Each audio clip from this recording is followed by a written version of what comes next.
Welcome to the Digital Handshake. I'm your host, Scott Jorgensen, and I'm pleased to be here with Dr. Barry DiBernardo. Welcome. Put it there, Barry. Very nice to be here, Scott. Well, that's kind of part of the podcast series is all about shaking hands and creating that online experience for our patients. Great. Right? That's great. the whole theme of the Digital Handshake is what we call our podcast series here. And, Barry's joining us from Montclair, New Jersey. Correct. And I think it'd be fun for our audience. I imagine many plastic surgeons know who Barry DiBernardo is. It's, well-known thought leader in our space. But just take a moment and kind of, introduce us again to Barry. Like, when did you start practicing? When did you become a plastic surgeon? Why did you become a plastic surgeon?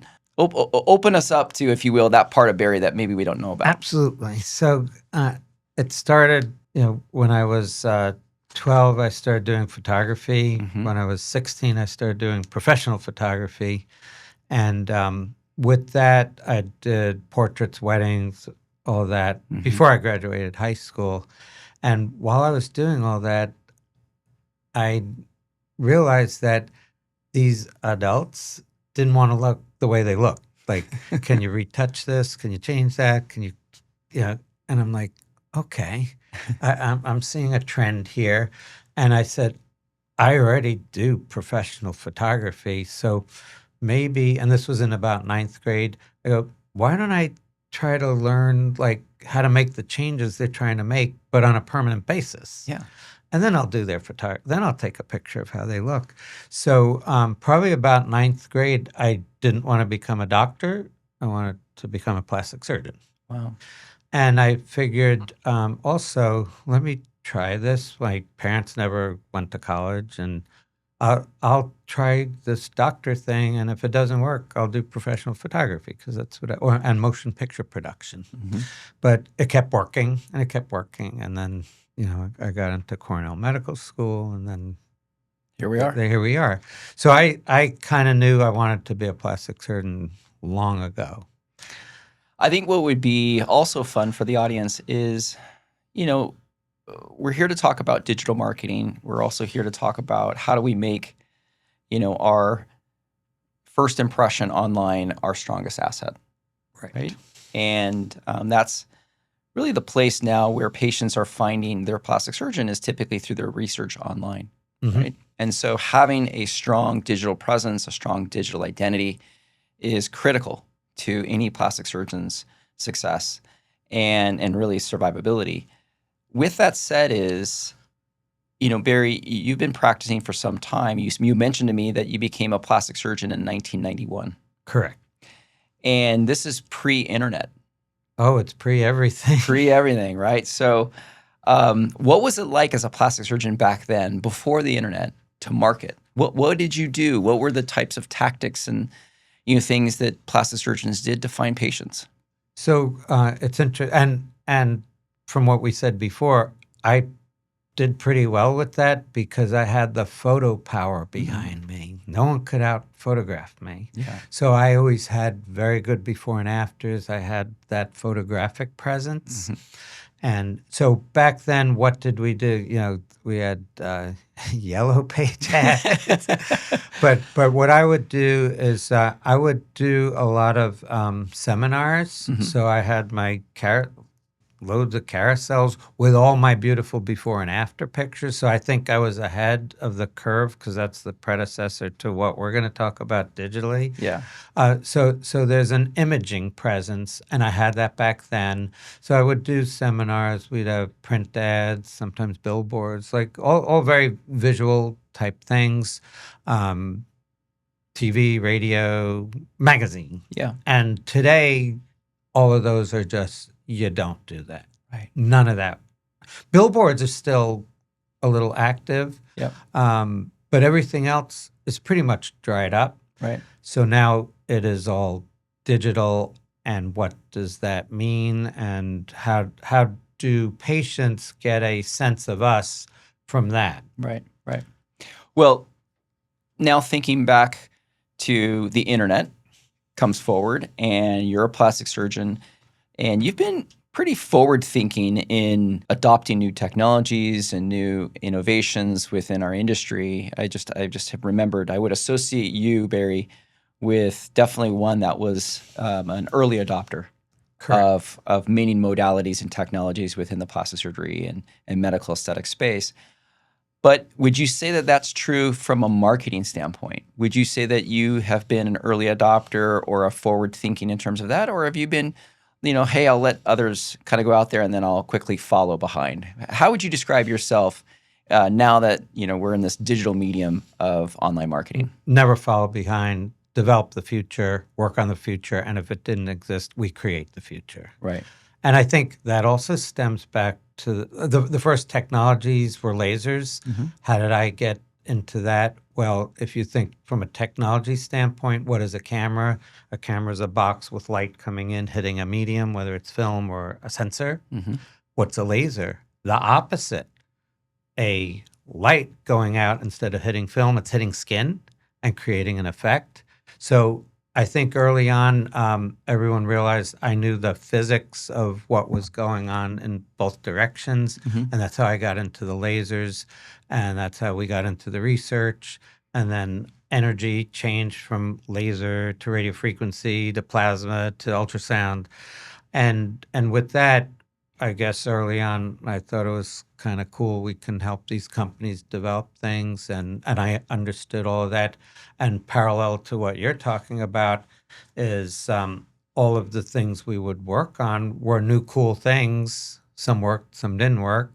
But everything, this was the future, and everybody's always interested. What's the next iPhone? What's the next this? And we always had the next one.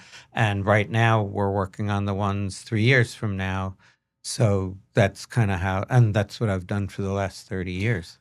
And I think, I would enjoy kind of taking a moment and talking about, becoming a thought leader, right? So like you mentioned, you've worked with so many different companies across our industry and developed great relationships and partnerships with manufacturers. Mm-hmm. And I think that that's played a big role in your success in plastic surgery and in creating a thriving practice there in New Jersey and attracting patients. How did that come about? Like, because let's say if I'm a younger plastic surgeon, how would I go about becoming a thought leader and creating these partnerships with manufacturers that could then ultimately help me market myself online? I'm going to throw out 2 words, knowledge and honesty. Okay. I get questions from the young, how can I do what you do? Right. I go, well, what do you know? Like, why do the companies want to talk to you? What are you bringing to them? Right. So you do have to have an expertise. And I think this is the same for anything. Whatever you do, just be an expert in something. And I don't know, I didn't set forth to be an expert in devices and all that, but I enjoyed doing it. I enjoyed the cameras, I enjoyed the lasers, and it was fun. Yeah. And by doing that fun, and I think the photography comes back in because companies would know if they came to me, what do they want? They want standardized, perfect before and after pictures, and they were going to get delivered those. And honesty, I would call CEOs and say, we're working on this project and it's not doing it. It's not working. I think we better can this or change it. So I don't present anything that I don't think works. I don't do that if it's something I don't use myself on my patients or myself or my family. So I keep honest and true to the quality of the technology and the results. And I think I probably have a higher knowledge base that's cumulative because I have done this from day one. Most things out there we've created. So that's how I'm doing this. But for the young person, they have to learn this history of what we're saying over 30 years, but pick something you like. Mm-hmm. I liked photography, light, energy. Pick what you like, pursue it, and guess what? You will become an expert. Yeah. And the other thing I always did, even back when I was a teenager, find who you think is the experts in that. Go visit them. Go talk to them. I would hang out with the professional photographers and go to the experts and learn from them. And even today, now, I shoot with National Geographic. I work with Jay Dickman, the Pulitzer Prize winner. go to the people on top and try to learn from them, and it rubs off. You learn things. Well, the other thing that I really like that I've noticed just being around you is that you're always taking pictures. We I mean, just took a we picture just right took a now. picture before we started. I was sitting in my office. You came by and took a picture of me, and I was like, "Oh my gosh, that looks amazing! You need to send that to me, right?" Hmm. So, and thinking about like taking advantage of this thing we call the iPhone, right? Or Right. mobile devices now with these amazing cameras in them, and how we can leverage that for our own digital marketing, establishing our digital identity and presence is so key. It's like, why don't you share a little bit about that? I mean, you're always taking pictures. I imagine these pictures are all being posted, whether it's on social media or you're using them from your website. The other thing I would say that I really admire about you is that you go to so many different events and conferences, right? Hmm. Even in the later portion of your career, you're still quite active, Right. right? And getting out there and shaking hands and being part of the community, being part of the conversation, being relevant. Like, I mean, that takes a lot of effort, right? That Right. takes, and I think that goes unnoticed and unrecognized, where I'm, wanting to say hats off, because that's also part of being able to be out there establishing your digital identity and presence is, putting in the time and the effort to be out there that can be then documented and then shared online. I'd love for you to talk a little bit about that if you could.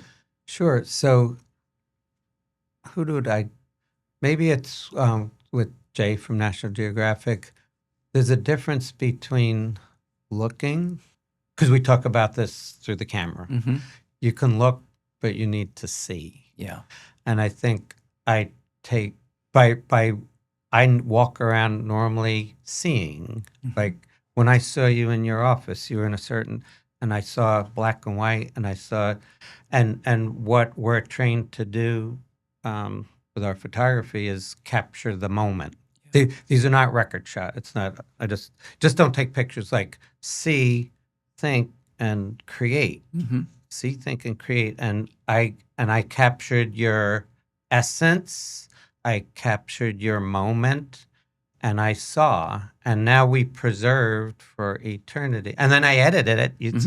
I edited in 2 seconds to present to you a look and feel of your essence. And now I'm going to send it to you, and you're going to have that. Yeah. And I think getting back to the digital presence, you need to look, see, capture, and give the audience a feel for your essence, Mm-hmm. what is going through your brain. And I think when we do surgeries, lasers, or any of the treatments, I try to, these are kind of boring clinical photos, but they are still capturing the before and the after. What did we do here? What change did we make? And in the other session, we were talking about why do people do aesthetic? Yeah. Because whatever we did to them, they feel better about themselves. How does that help? If you feel better, it's not everyone around you changing. You're projecting yourself better to them, so they're going to react better to you. And this is our whole continuum of aesthetics, visuals. We're in plastic surgery and aesthetics. We're in a visual field. Yeah. That's why I'm here, because I'm a photographer first. I'm this second, but I do this pretty well. And I combine the two. And I think it's just one circle. It's image, it's look, it's feel. Yeah. So we're here at the Media PSC Studios in Dallas. Yeah. And as part of this, we're filming a lot of different content. If you could share with us, how do you use your videos, your video marketing, whether it's on your website or social media, and which types of videos, if you were to tell like a younger surgeon, hey, you need to have this basic library of different types of videos to speak to your target audience. Like, what does that look like? I mean, if you were to give them some wisdom about, hey, if you need video, number one, we think we all agree to that. But what video? What kind of videos? Well, I think there's 3 categories of Okay. what we're talking about. And I don't pretend to even understand the 3rd category, which is the social media one. Yeah. Because some people react to stupid little things and they get a lot of hits and likes, and others want more content, technical information. So that's a whole world that I don't know that we will ever understand. It's probably dependent on every single viewer who's unique. Yeah. So let's throw the third one aside. Okay. But going back to I think the foundation of what we do to transmit are your standardized high quality before and after photos. Then there are photos. I think people, getting back to the social media, they just don't want boring. Okay, we want to know who we're going to. We want to know the practice we're going to, and they want to see that practice, doing other things, not just before and after pictures. So that's a capture of moments. It could be a still moment if you can capture a gesture, or it can be video content, which is another way to capture things. And they're two different. I mean, they're two different animals, and you need to be good at both. And let me go to the video one. Like when you learn video production, video editing, everyone's like, what am I looking at? Okay, well, one of the most important things you can do is don't forget about the sound quality. Yeah. Could you imagine going to a major motion picture in a Dolby theater and having crappy sound? Like Right. sound. So what's the advice? Go get those little nice microphones. Mm-hmm. I'm a stickler about, you're going to do, say we're at a meeting, right? Yeah. We're walking through the exhibition hall. Right. First thing I say is, no, we have all this room noise. You don't want to squint to hear don't stand 10 feet away from me. Put on the good mic, and they're inexpensive. I mean, here's a really good mic.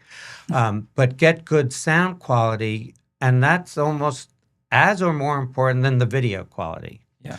Second is have quality in the lighting, you can't show poor lighting, poor focus, and whether it's the before and afters, the video, any of that. You need to have a certain level of quality. And you mentioned the iPhones. We give lectures on iPhone photography. Those things have gotten so good, and I can edit in 5 seconds on the thing. Right. Video quality set, but their microphone needs to be, upgraded to your environment. We're in a studio here; it doesn't matter. But when we go out there in the noise, have the mic right near here. Well, surgeons spend so much time, fixating on different techniques, on learning the procedure, performing that procedure over and over and over to where you could do it in your sleep. Call it the attention to detail is so high as a plastic surgeon for all the different complicated procedures and surgeries you perform. But at times I feel surgeons don't bring that same attention to detail to their marketing. And as a result, they think it's good enough, right? Or they think like, oh, well, my calendar is busy. I feel like I'm getting, my fair share, right? But, I think there's surgeons that reach and want more. There's surgeons that are just more driven. I think there's surgeons that bring that attention to detail to all the things that they do. And I think you're definitely an example of that. And when it comes to like your digital marketing per se, sometimes we show up not at our best. And patients, can be difficult to manage. Patients can post some nasty things, if you will, on Sure patient reviews, right? And I'm just wondering if you, over your years and decades of experience in plastic surgery and as a plastic surgeon, how have you managed that? How have you managed living in this online world where one patient can go out there and really wreck and ruin your great reputation? Well, it can happen, and you can do the best job you can, and some things just, you can't control it. So all you can do is try to do your best job at everything, and hopefully your percentage, your batting average is. Oh, we were talking about that last night in baseball. The greatest players of all time had a batting average of 411. Right. That's 4 out of 10, right? But we have to bat 10 out of 10. We have to bat 1,000. We can't go into surgery and say we did 4 out of 6 pretty good, right? So a plastic surgeon cannot have a batting average less than 1,000%. Yeah. So it's tough. Yeah. And as you get experience, where things could go wrong, and you try to think ahead of those things. And back to the digital marketing, we need those before and afters, and we need permission from the patients to show them.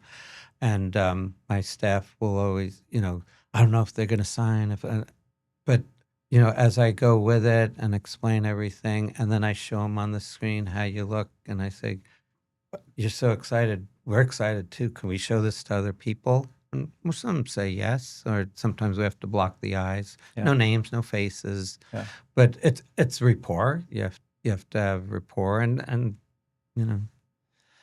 Well, to wrap up, I want to play. It's I don't know if it's called a game or just kind of a fun question. I ask all of my guests the same question for the most part, just because it gives us a little bit of insight about who do you think about, who do you respect in the world of plastic surgery. Well, you're at a dinner party, and you can only invite 3 plastic surgeons to this dinner.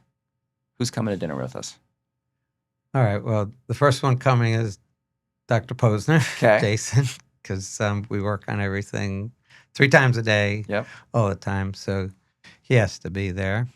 Well, now that was an easy one. That was easy. Okay, we got 2 more chairs to fill.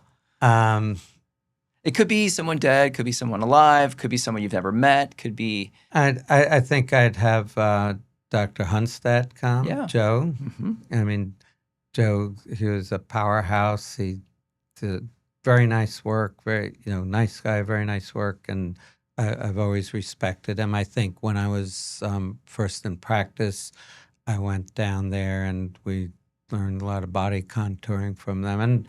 And I, these people you keep in touch with for the next 30 years. So I'd have Joe come, and I'd probably have Renato Saltz come. Great. Because, again, we've seen eye to eye and worked at things for 30 years, and Renato was a special person too, and a very good person too. I mean, he's trained, taught. I mean, you can't imagine someone like that saying no to anybody. So those are nice people to have dinner with us. Well, Barry, it's been a pleasure to have you on the Digital Handshake. And I want to thank our sponsor here, Media PSC. I want to thank our audience for joining us today. And again, we'll see you on our next episode.